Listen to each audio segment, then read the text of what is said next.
సమస్య 53 మంచి కలిగితే సంతోషపడకుండా ఎలా ఉండడం. నేనొక కార్యం కోసం ప్రయత్నించాను. కృషి ఫలించింది. కార్యసిద్ధి కలిగింది. ఉబ్బి తబ్బిబ్బులైపోయాను. ఇంకో పని మొదలుపెట్టాను. అన్నీ విఘ్నాలే. ఫలితం శూన్యం. నిలువునా కుంగి ఇలా ఉండటం మంచిదేనా? సుఖదుఖాలెదురైపోయామన్నప్పుడు నేనెలా ఉండాలి? న ప్రహృష్యేత్ త్రియం ప్రాప్య నోద్విజేత్ ప్రప్రియం చాప్రియం స్థిరబుద్ధిరసమ్మూఢో బ్రహ్మవిద్ బ్రహ్మణిస్థికః. ఇది మీ మనస్సుకున్న బలహీనతను తెలియచేస్తుంది.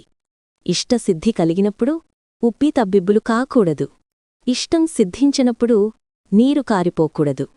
రెండింటివి సమాన భావనతో భగవత్ ప్రసాదంగా స్వీకరించాలి.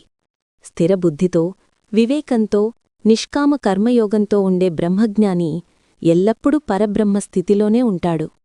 సుఖదుఖాలు కలిగినప్పుడు ఉద్రేకాలను పొందక శాంతితో ఉంటాడు. Friends, please subscribe, like, share and comment మన ఛానల్.